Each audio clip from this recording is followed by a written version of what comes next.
Now today, this is, as all you know, this is a series on Galatians 5, the fruit of the Spirit. And our topic for today is faithfulness. Okay, so here in Galatians 5:22 to 23, this is just a review because this is all about our series. But the fruit of the Spirit is love, joy, peace, forbearance, kindness, goodness, faithfulness, gentleness, and self-control. Against such things, there is no law. Okay? So before, I think we have already discussed, not I think, but we discussed love, joy and peace, and self-control. Okay? So right now, we'll be discussing faithfulness. But before that, let's pray first. So Heavenly Father, Lord God, thank you so much for this wonderful morning that you have given us. Lord, we just want to thank you. And Lord, we surrender everything to you, this whole session. And Lord, please anoint me with the power of your Holy Spirit that I may be able to deliver your message today with clarity and convictions. And I also pray that you open the hearts, the mind, and the ears of those listening today, Lord. We commit to you this session. In Christ's name we pray, Lord. Amen. Okay, let's proceed. Okay, so this will be the outline for today. Faithfulness defined. The second one will be faithfulness exemplified. And third one is faithfulness of God remaining faithful. Okay. Now, our initial verse is on Hebrews 11, verse 1. So this is, I think, familiar for those who are regularly attending the session. Now, faith is the substance of things hoped for, the evidence of things not seen. So isa-isahin natin yung mga words, no? The key words. Now, when we say substance, it means something physical, something tangible. Yung nakikita mo, substance. Matter is a substance. Okay? And then when we say hope, it is the expectation of certain things to happen. So talagang ina-expect natin kasi we are hoping for something. So we are expecting it to happen. Okay? Now, proof is the evidence or an established fact or truth. And then in other Bible versions, in NIV, in Hebrews 11:1, faith is the assurance of things hoped for and convictions of things not seen. Now, in another, this is for those MY San. Now, there are different versions of the Bible, so I just pick some of the versions.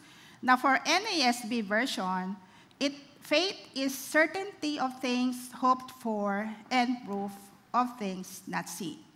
So, iba-iba lang yung terminologies, but the concept is the same. Now, faithfulness. Now, we're talking about here faithfulness. Okay. So, it comes from the Hebrew word emuna, meaning firm, steadfastness, fidelity. And there's also a Greek word.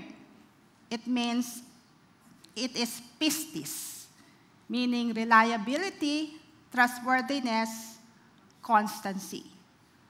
So, firmness, when you say firm, solid, buong-buo, unyielding. Ibig sabihin, matatag. And then for steadfast, it means constant, unwavering. Hindi nagbabago. Matimtiman. Actually, ni-research ko lahat yan kasi maganda yung may Tagalog version, di ba? And then fidelity, meaning loyalty and our allegiance, katapatan.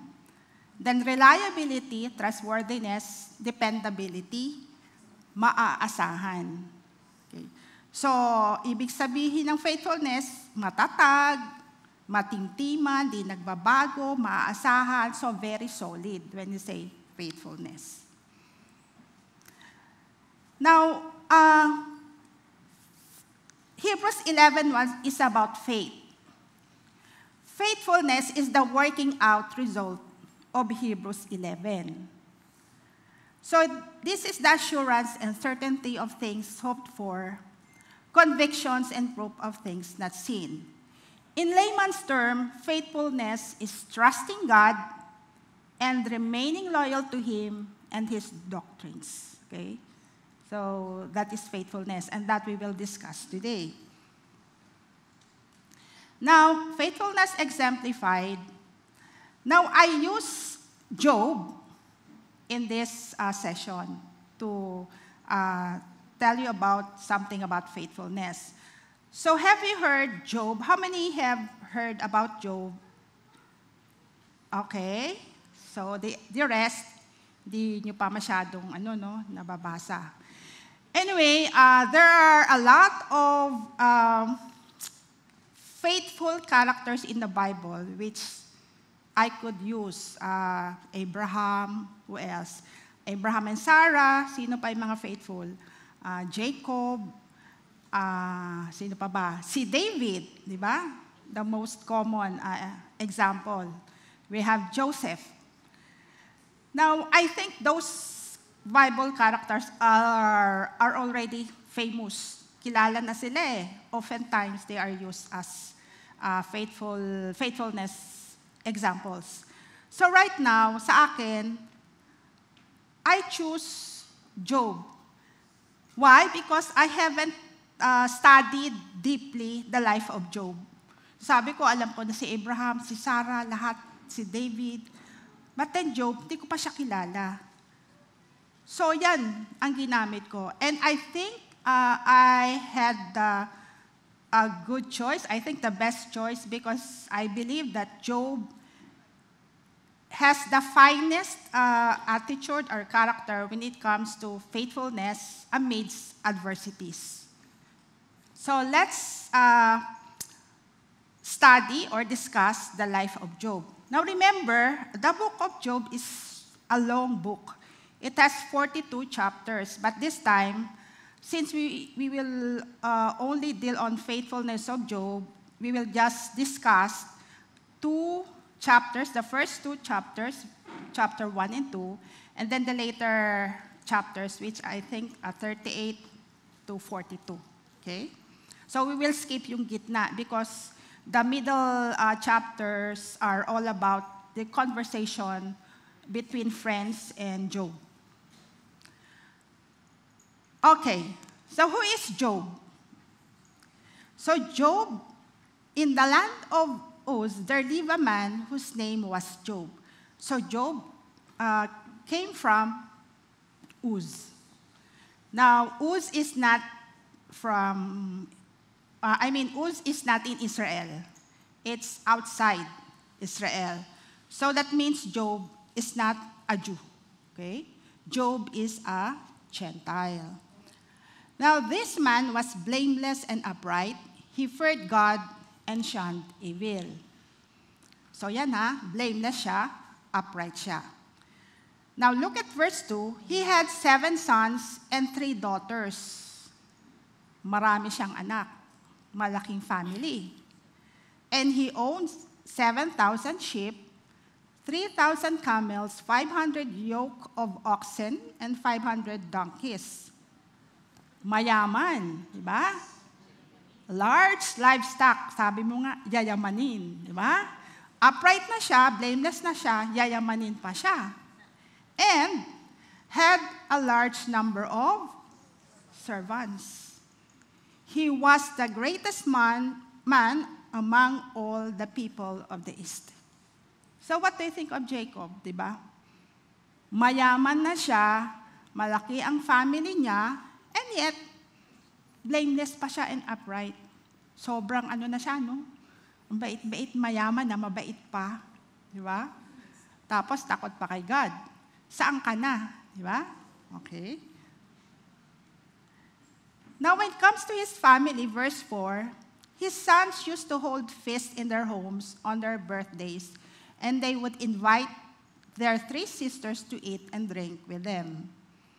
When the period of feasting had run its course, Job would make arrangements for them to be purified. Early in the morning, he would sacrifice a burnt offering for each of them, thinking, perhaps my children have sinned and cursed God in their hearts. So this was Job's regular custom. Diba? So very righteous siya eh. So when it comes to, let's say, merry-making in their house, pag siguro nag-iinuman na yung mga anak niya, ang iniisip niya palagi, I have to purify them. I have to make sacrifices for them. Kasi nga upright siya eh. Gusto niya lagi, after those merry-making, merong cleansing. Di ba? So ganun si Job. Ganun siya ka-religious, ganun siya ka-God-fearing. Okay. So, in summary, who is Job? He is from the land of Uz. He is a Gentile, blameless and upright, feared God, rich man. Yung asawa niya, meron siyang asawa kasi siyempre may anak eh. But the name was not mentioned in the Bible. But he has a wife. Large household, 7 sons, mga livestock, and then meron siyang lots of servants. Now, look at this. What happened? So, on verse 6, one day the angels came to present themselves before the Lord, and Satan also came with them. Siyempre, angel din naman si Satan, di ba? Kaya lang fallen, di ba? So, kasama siya ng mga mababait na mga anghel. Then the Lord said to Satan, "Where have you come from?" Satan answered the Lord, "From roaming throughout the earth, going back and forth on it." So eto, di ba? Usually sinasabi natin yan, si Satan na yan, gala-gala lang siya. Sabi ni God, saan ka ba nanggaling? Wala, Lord, gala-gala, pag-gala-gala lang ako. Maybe looking for somebody or something to victimize. We don't know. Then verse 8, then the Lord said to Satan, "Have you considered my servant Job? There is no one on earth like him. He is blameless and upright, a man who fears God and shuns evil." So, inintroduce niya si Job kay Satan. Then verse 9, sabi ni Satan sa kanya, "Does Job fear God for nothing? Have we not put a hedge around him and his household and everything he has? You have blessed the work of his hands, so that his flocks and herds are spread throughout the land." Anong sinasabi ni Satan dyan? Diba? God-fearing lang yan kasi blessed siya eh. Diba? Yun yung sinabi niya. Yung anak mo na yan, yung favorite mo na yan, yung sinasabi mong blameless and fearless, he is like that, he is faithful because he is blessed. Mayaman, diba? Masarap, magandang buhay, ganun, talagang faithful siya. That was the argument of Satan. Now, sabi ni Satan, tingnan nga natin. 11, but now, stretch out your hand and strike everything he has, and he will surely curse you to your face. Sabi ni Satan, sige, tingnan natin, tanggalin mo kaya lahat ng kayamanan niya, tingnan natin kung magiging faithful pa siya. Parang ganun sinasabi. Then the Lord said to Satan, "Very well then, everything he has is in your power, but on the man himself, do not lay a finger." Then Satan went out from the presence of the Lord. So sabi ni God, okay, you do what you want to do, tanggalan mo lahat siya ng possessions, but do not lay a finger on him. Huwag mo siyang gagalawin. Possessions lang niya. So that was what God has told Satan. Okay, so eto na, nangyari. Verse 13. One day when Job's sons and daughters were feasting and drinking wine at the oldest brother's, a messenger came to Job and said, "The oxen were plowing and the donkeys were grazing nearby, and the Sabaeans, these are outsiders, invaders, attacked and made off with them. They put the servants to the sword, and I am the only one who has escaped to tell you." So anong nangyari? What happened? dumating ang Sabaeans and attacked the oxen and donkeys, including the servants. Diba? Inatake. So, namatay lahat yon. So, here, no more oxen, no more donkeys, together with the servants with those animals. Okay, next. This is the second scenario. When he was still speaking, another messenger came and said, "The fire of God fell from the heavens and burned up the sheep and the servants." Ang sinunog is the sheep and the servants. So, di ba, paisa-isa nawawala ang mga possessions ni Job. And this one, another one, in verse 17, while he was still speaking, another messenger came and said, "The Chaldeans, another intruders, formed 3 raiding parties and swept down on your camels and made off with them. They put the servants to the word, and I am the only one who escaped to tell you." Ang sinunod naman are camels. And also, basta mayroong siguro yung nag-aalaga ng mga animals, mga servants, ganun din, kasama, di ba, inaatake. And this one, okay, "Your sons and daughters were feasting and drinking wine at all his brother's house, when suddenly a mighty wind swept in from the desert and struck the 4 corners of the house. It collapsed on them, and they were all dead. And I am the only one who has escaped to tell you." So in this scenario, sino na yung nawala? Mga anak. Okay? So, Job's loved ones, his daughters and his sons were killed because the building collapsed and the building collapsed on them. So all the possessions, all his loved ones were all gone. Diba? Nawala. Nawalan siya ng possessions, nawalan pa siya ng anak. Now, let's look at Job's response. Verse 20. At this, Job got up and tore his robe and shaved his head. Now, what is the meaning of tearing robe and shaving head? Now, during those times, pag you are so sorrowful and so mournful, you are mourning, they are tearing the person is tearing his robe and shaving his head. So, ganun yung ginagawa. So, that means Job here was deeply in grief and deeply mourning. Then he fell to the ground in worship. Diba? Nag-worship pa siya. And said, "Naked I came from my mother's womb, and naked I will depart. The Lord gave, and the Lord has taken away. May the name of the Lord be praised." So, if you were in Job's shoes, will you do the same? Pagkatapos mong, patayin ng mga anak ko, and ganon ang mga livestock ko, possessions ko, do you still worship Him? Diba? Diba, sa atin, human nature, hindi na. But for Job, sinabi niya, the Lord gave and the Lord has taken away.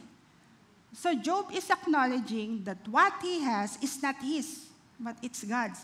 So anything na meron tayo, God can take it away because they are not ours.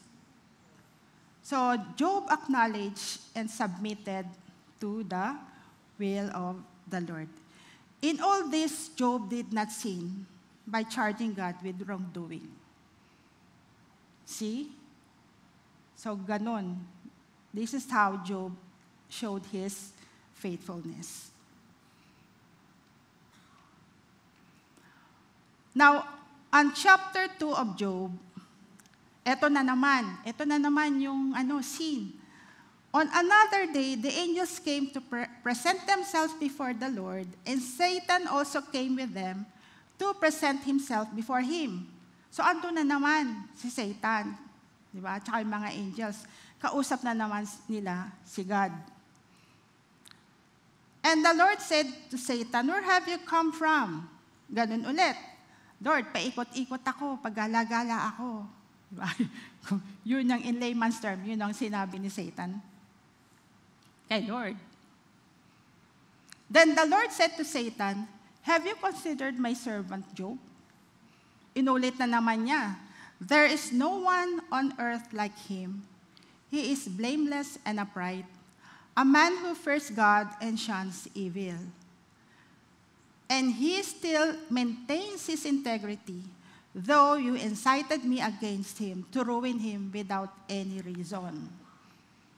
So parang sinabi ni God, kinonsider mo na naman ba si Job? Job maintains his integrity despite the things that had been done to him. Ganun pa rin si Job. Still fearless, still faithful. Yun ang sabi ni Lord kay Satan. And look at what Satan replied. Ano sabi ni Satan? Skin for skin. Satan replied, "A man will give all he has for his own life. But now stretch out your hand and strike his flesh and bones, and he will surely curse you to your face." Diba? Totoo naman to eh. Diba? Sabi, sige, fearless ngayon, faithful pa rin sa'yo si Job, kasi tinanggal mo yung possessions niya, tinanggal mo yung loved ones na, tingnan natin kung siya mismo ang strike natin. Tingnan natin kung hindi kanya i-curse. Diba? Strike his flesh and bones. Siya na. Si Job na. Ang gawa natin ng hindi maganda. Tingnan natin kung magiging faithful pa siya sa'yo. Yun yung dare ni Satan, di ba? Then the Lord said to Satan, "Very well. Then he is in your hands. But," meron na namang but si God, "but this time, you must spare his life." Yung first scenario, sabi ni God, "Do not lay a finger on him."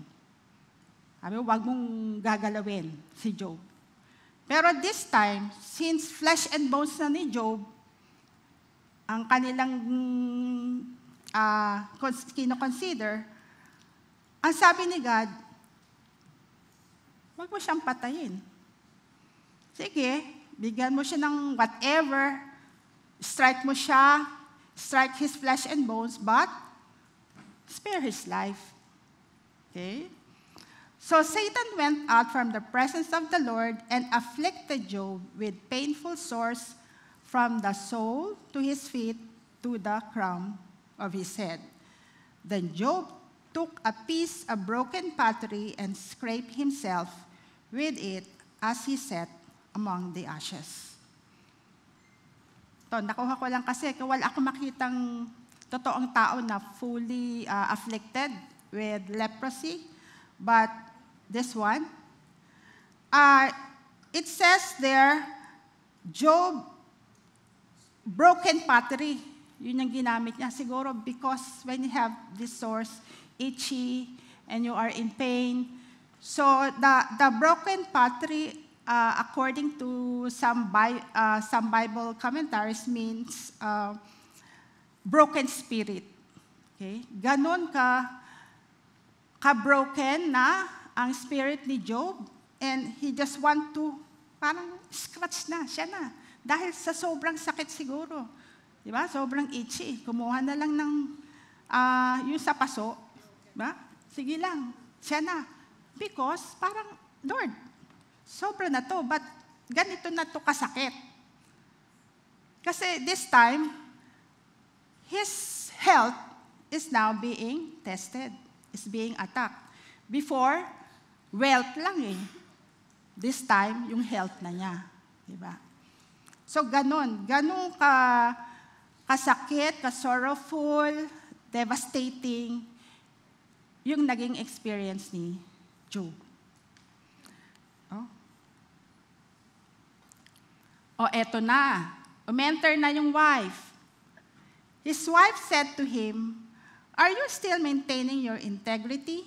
Curse God and die." Di ba? Biglang pumasok yung misis. Sabi ng misis, "Ano ba yan, Job? Ano ba ginagawa mo? Why don't you curse your God and die?" But at least, siguro ikaw din, if you are a wife, then suddenly your husband is experiencing like that. Tawa si Margot. Oh, so ganun din ang sasabihin mo, di ba? And then Job replied, "You are talking like a foolish woman. Shall we accept good from God and not trouble?" In all this, Job did not sin in what he said. So once again, Job did not blame God. Wala. Talagang very faithful si Job. Kahit eto na yung misis niya, dinidiktahan na siya.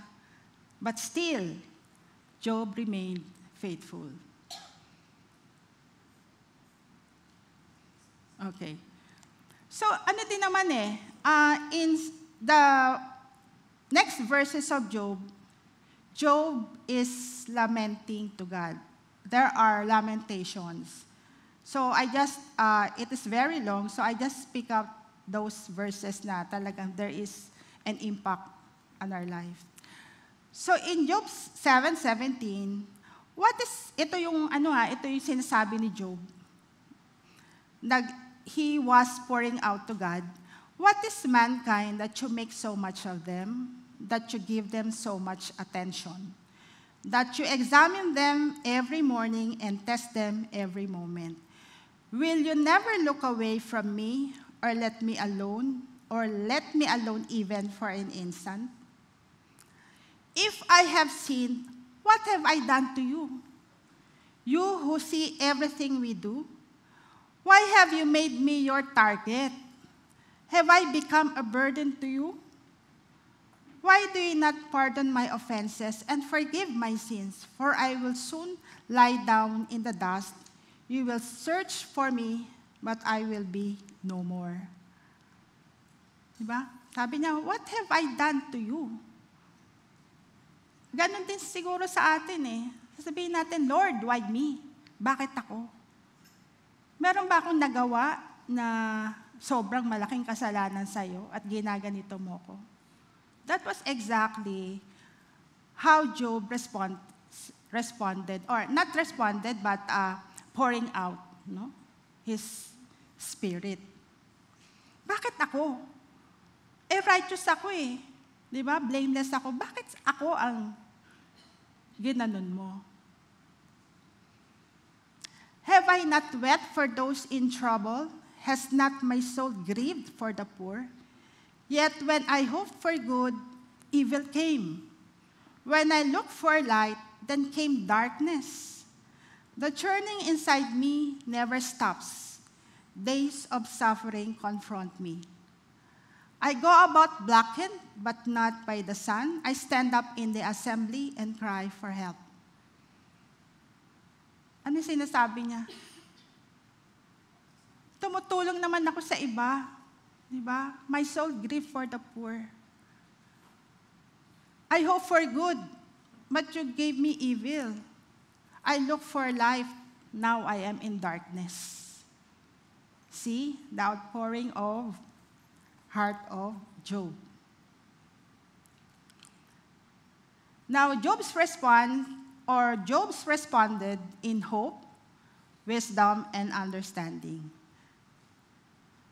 This is a very good verse. Can you read it? Job 13:15, everyone? Yes. He said, "Though he slay me, yet will I hope in him." Ganon siya ka-faithful. And this is, I think, magandang memory verse din to. Job 28:28, he said to the human race, "The fear of the Lord, that is wisdom, and to shun evil is understanding." So Job responded in hope, wisdom, and understanding.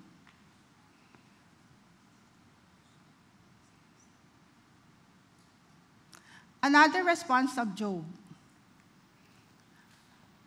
I know that my Redeemer lives, and that in the end he will stand on the earth, and after my skin has been destroyed, yet in my flesh will I see God. I myself will see him with my own eyes, and not another. How many heart yearns within me? So he said he knows. He knows that my Redeemer lives. And in the end, he will stand on the earth. So he is looking after eternity. Diba? Alam niya na in the end, God will be at my side. My Redeemer lives, and in the end, he will stand beside me. Okay. And here is God's reply to Job. Sinagot siya ni God. Diba? Job is yearning. Job is lamenting, pouring out his heart to God. Why me, Lord? Of all these people, why me? I have been so faithful to you. I have done nothing wrong with anybody. Why did you do this to me? And this is God's reply to Job. Who provides food for the raven when its young cry out to God and wander about for lack of food? Sabi niya, who provides food for the raven?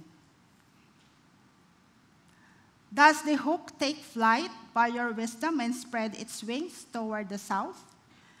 Does the eagle soar at your command and build its nest on high? So if you will observe, yung mga examples ni God dito are birds like the raven, the hawk, and the eagle. If you are observing, especially in the Bible, when it comes to God's faithfulness, palaging it is being mentioned about the hawk, the eagle, and the raven. What do you think are the characteristics of these birds? Ano ba yung raven? Uwak. Uwak. Diba? Raven is uwak. Hawk? Hawk is lawin. Diba? And siyempre, eagle, agila. Diba? So these are the examples of God when it comes to faithfulness. Hawk, the raven, and the eagle. Because these birds are tough. Diba? They are tough. They have long expanded wings. They can fly so high. They can adapt to various unfavorable environmental conditions. Ganon sila ka-powerful, ganon sila ka-firm and strong. That's why they are always used as examples of God's faithfulness to us. They can fly high. They can overcome and withstand all those harsh conditions. So sabi ni God, tingnan mo nga yung mga birds na yan. Tingnan mo lang sila. Diba? And Job's response to God, sabi ni God pala, kung if those birds, those raven, the hawk, and the eagle can do that, hindi ko pinapabayaan sila on their own. They can withstand harsh conditions. Ikaw pa kaya na human being, na mahal kita, di ba? Kung yung mga ibon na yan, even the sparrows, di ba? Wala naman sila, pinabayaan lang sila, but still, they are free, they are alive. Ikaw pa, tayo pa na tao, na human beings, whom God dearly loved. Pabayaan kaya tayo. Di ba? Then Job's response to God, this is what Job has said in Job 40. I am unworthy. How can I reply to you? Look how Job responded. very humble, in humility. Sabi niya, I am unworthy. Paano ako sasagot sa iyo? I am unworthy. And in Job 42 verse 2, this is what Job has said. Job's response. I know you can do all things. No purpose of yours can be thwarted. You ask, who is this that obscures my plans without knowledge? Surely I spoke of things I did not understand, but things too wonderful for me to know. Sabi niya, you spoke of things I don't understand. Hindi ko naintindihan. But these things are wonderful for me to know. Gusto ko malaman. Bakit? So, parang there is an assurance already doon sa response ni Job. Hindi ko alam why you do things, but I know that you can do all things, no purpose of you can be thwarted. I did not understand, but it is too wonderful for me to know. Gusto niyang malaman. In the first place, parang meron na siyang assurance. Meron na siyang expectations that his God will not forsake him.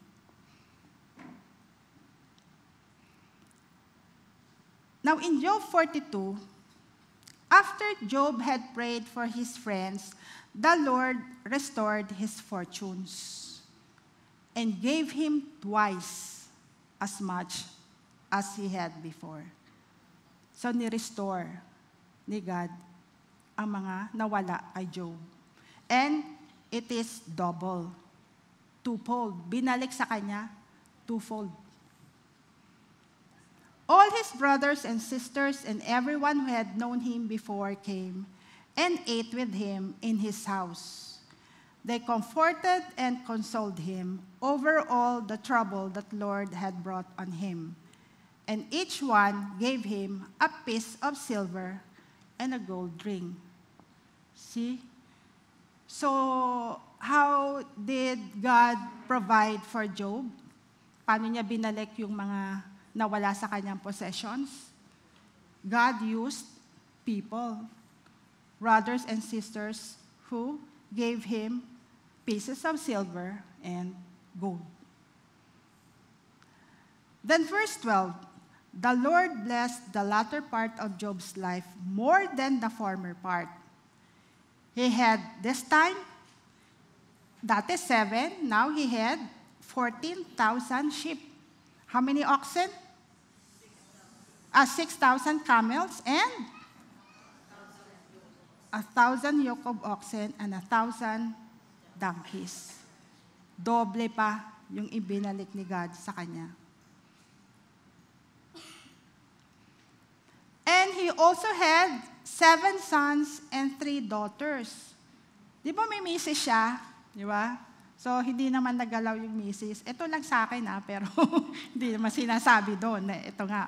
But then, in-imply ko lang because hindi naman namatay yung wife. So, had 7 sons and 3 daughters. Binalik yung anak niya. Now, the first daughter he named Jemima. So, maraming nagpapangalan ng Jemima sa mga anak nila. The second one is Keziah. And the third, Karen Hapuk.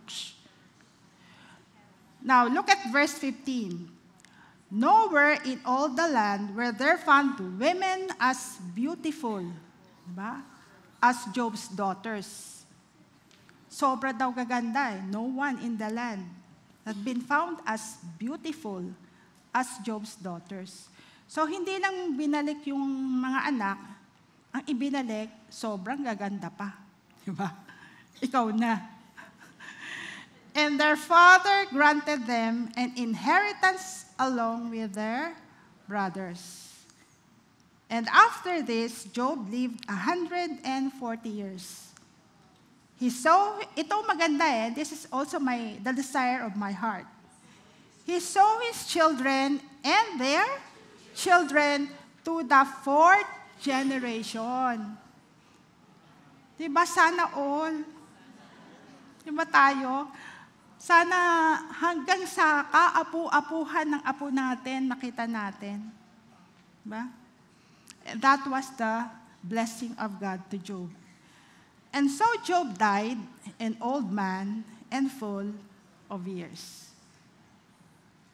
Di ba kayo nai-inspire kay Job? Di ba?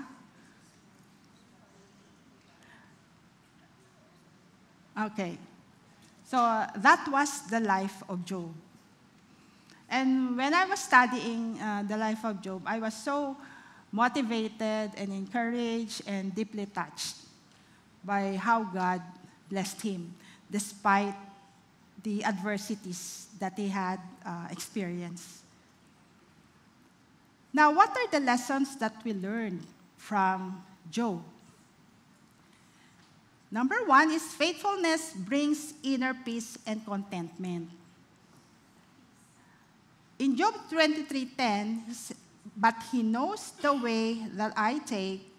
When he has tested me, I will comfort as gold. Job has inner peace and contentment. That's why he remained so faithful until the end. Okay, in just a related verse in John 16:3, I have told you these things so that in me you may have peace. In this world you will have trouble, but take heart, I have overcome the world. Very inspiring verse. Memory verse nyo din yan. Maganda yung verse na yan, di ba? In this world you will have trouble, but take heart, I will overcome the world. So for those of you who are now struggling or have experiencing challenges in life, this is for you, this is for us. You will have trouble, but take heart. God said, I will overcome the world. Next, faithfulness brings wisdom and understanding. In Job 23, verse 12, Job said, I have not departed from the commands of his lips. I have treasured the words of his mouth more than my daily bread. And in Job 32:10, he said, I thought age should speak, advanced years should teach wisdom, but it is the Spirit in a person, the breath of the Almighty, that gives them understanding. Okay? So it is really God who will make you understand why that bad things are happening to you. Meron talagang rason.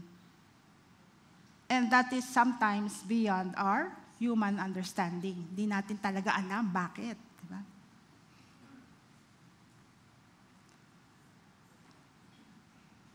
Sana, wait lang, wala. Okay. Next, faithfulness brings strength and stability. In Job 17:9, nevertheless, the righteous will hold to their ways, and those with clean hands will grow stronger. And those with clean hands will grow stronger. Now, related to that, in Joshua 1:9, have I not commanded you, be strong and courageous. Do not be afraid, do not be discouraged, for the Lord your God will be with you wherever you go. Nice one.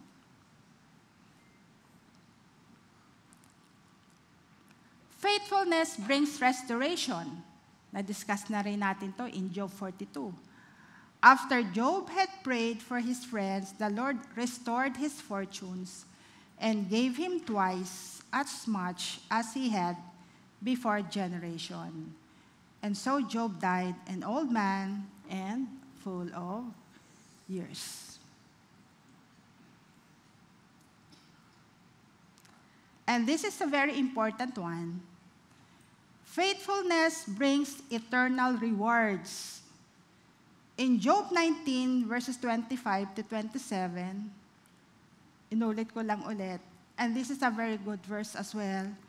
I know that my Redeemer lives, and that in the end he will stand on the earth. And after my skin has been destroyed, yet in my flesh I will see God. I myself will see him with my own eyes, and not another. How my heart yearns within me. Eternity, we're talking about here eternity. My Redeemer lives, in the end, he will stand on the earth, and I will see him with my own eyes. So someday, we will see and meet our Creator in heaven. Just be faithful. Okay.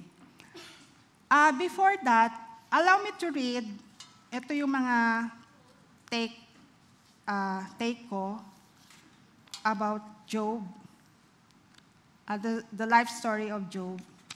I will read kasi baka I miss some points. Now, what is the role of Satan in this story? And why did God allow that bad things happen to Job? Now, Satan, in the first place, wants to alienate God, diba, from human beings. He wants to destroy the fellowship between God and man. So remember, diba, favorite niya talaga si Job. He always saying, there's no one on earth like him. He is blameless and upright. Pinagmamalaki niya si Job. But then Satan wanted to prove that that fellowship between God and Job, or between God and man, is flawed. Flawed, hindi totoo. He wanted to expose that this righteous man, Job, is a fake. Fake siya. And Job's righteousness is evil. He is only righteous because good things are happening to him. It is just self-serving. Now, if Satan is true in his accusation, then that means God is a fool. Di rin totoo si God. And the whole enterprise of creation and redemption is also flawed. Hindi totoo yung salvation, hindi totoo yung redemption. Now, to disprove Satan's accusation, God lets Satan have his way on Job. Gusto niyang ipakita kay Satan, mali ka. So he let Satan have his way on Job. But, remember, merong specific limits. Diba? The first one, sinabi ni God, do not lay a finger on him. And then the second one, do not spare his life. Yun yung mga conditions ni God. Ano masabi ko? Sorry. So, yon. Hindi, do not spare his life. Diba? Okay. Sorry. Okay. So, God knows what He is doing. Alam ni God He is sovereign. And God knows that Job would be vindicated. And Satan would be silenced. Pag na-disprove niya si Satan, tatahimik si Satan, di ba? Job has been robbed of every sign of God's favor, so that God becomes for him his mystery. Mystery kay Job. He alone agonizes, but he knows himself. Job knows himself, that he is authentic, he is sincere, he is pure in his heart, and that he knows that someday his God will vindicate him. So that is a manifestation of a true faith, of an unwavering faith, faith that cannot be swayed. Diba? Believing, kaya nga ang title natin is Believing, Yet Not Seen. Now, broken in spirit, he did not curse God. In fact, what pains him most is God's apparent alienation from him. But lo and behold, Job passed the supreme test. Nakapasa si Job. Now, Job showed his faithfulness until the end. He showed that faith is all about confidence in what we hope for and assurance about what we do not see. Now, what happened in the end? In the end, Satan is silenced. What? Tumahimik. Hindi mo na siya makikita sa chapter. Job is also silenced. Tahimik na rin si Job. But God is not. God vindicated Job. God heard Job's intercessions and restored Job immensely. This reminds us that true godly wisdom is to trust God more than all His gifts and to trust the goodness and faithfulness of God, even though His ways are beyond human understanding. Hindi talaga natin sa umpisa maiintindihan. God is working behind the scenes, orchestrating everything for our ultimate good, para sa atin, our ultimate good, and for His glory. Now, the life of Job showed us that faithfulness means, yung inaral natin kanina, steadfastness, loyalty that is not easily swayed, means trusting God and loving Him through all the circumstances, whether bad or good. And then witnessing what God can do beyond what is visible. Hindi natin nakikita pa, but makikita din natin. Faithfulness enables us to see beyond the limitations of our circumstances and believe that God is at work in the unseen realms of human life. Diba? God is at work. So, hindi natin alam, but God has a purpose.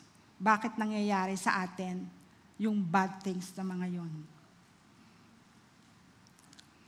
Now, how then do we remain faithful? Paano tayo magiging faithful kay God?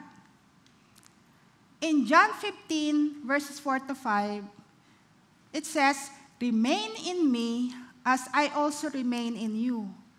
No branch can bear fruit by itself. It must remain in the vine. Neither can you bear fruit unless you remain in me. I am the vine, you are the branches. If you remain in me and I in you, you will bear much fruit."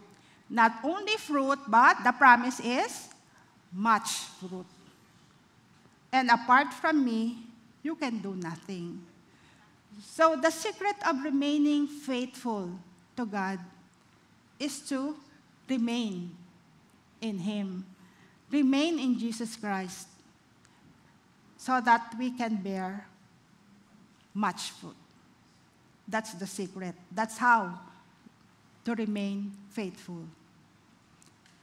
Now, this is just a quote from J.C. Ryle explains, "To abide in Christ means to keep up a habit of constant, close communion with Him, to be always leaning on Him, resting on Him, pouring out our hearts to Him, and using Him as our fountain of life and strength, our chief companion and best friend." So that's the secret to be faithful. Abide in Christ and remain in Christ. Now, I would like to show you a video. Automatic play na ba to? Okay.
Next slide, please.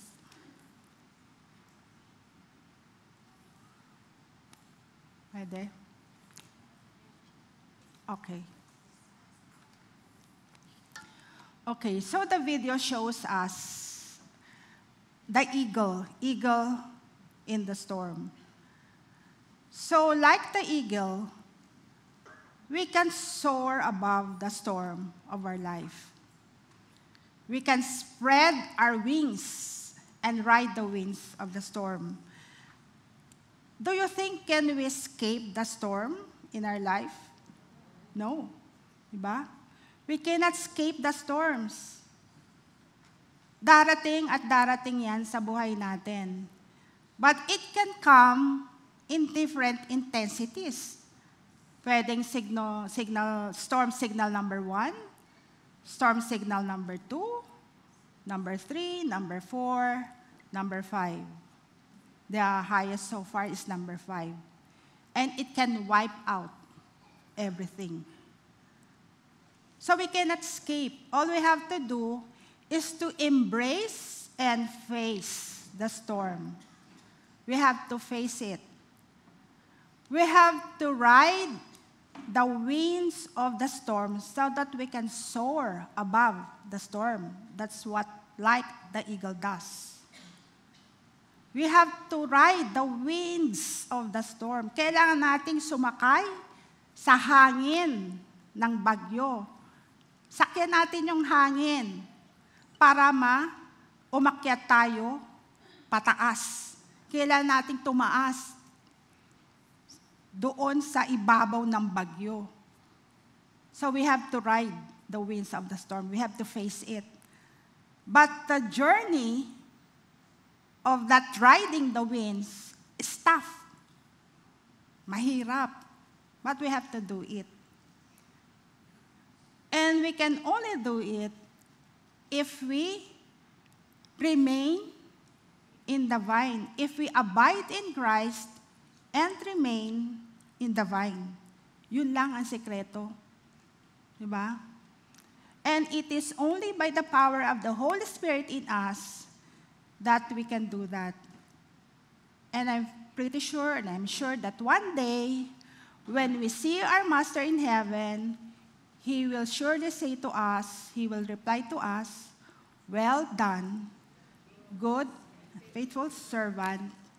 You have been faithful with a few things. I will put you in charge of many things. Come and share your Master's happiness." Okay? So shall we pray? Let's pray. Heavenly Father, Lord God, thank you so much for giving us this time. Thank you for carrying me through this message. Thank you so much for this, for filling up the Holy Spirit, for filling the Holy Spirit inside this room, Lord, for the Holy Spirit, Lord. Lord, would you please teach us to know you more and teach us to trust you more and depend on you in every circumstances in our life, whether good or bad. Lord, give us the passion to seek you always, and fill up us with your Holy Spirit that we can ride the winds of the storm in our life. We commit to you our life, Lord. Nasa iyo na ang buhay ko. I'm giving my life to you and surrender everything to you. Thank you, Lord. This is for your glory. In Christ's name we pray. Amen.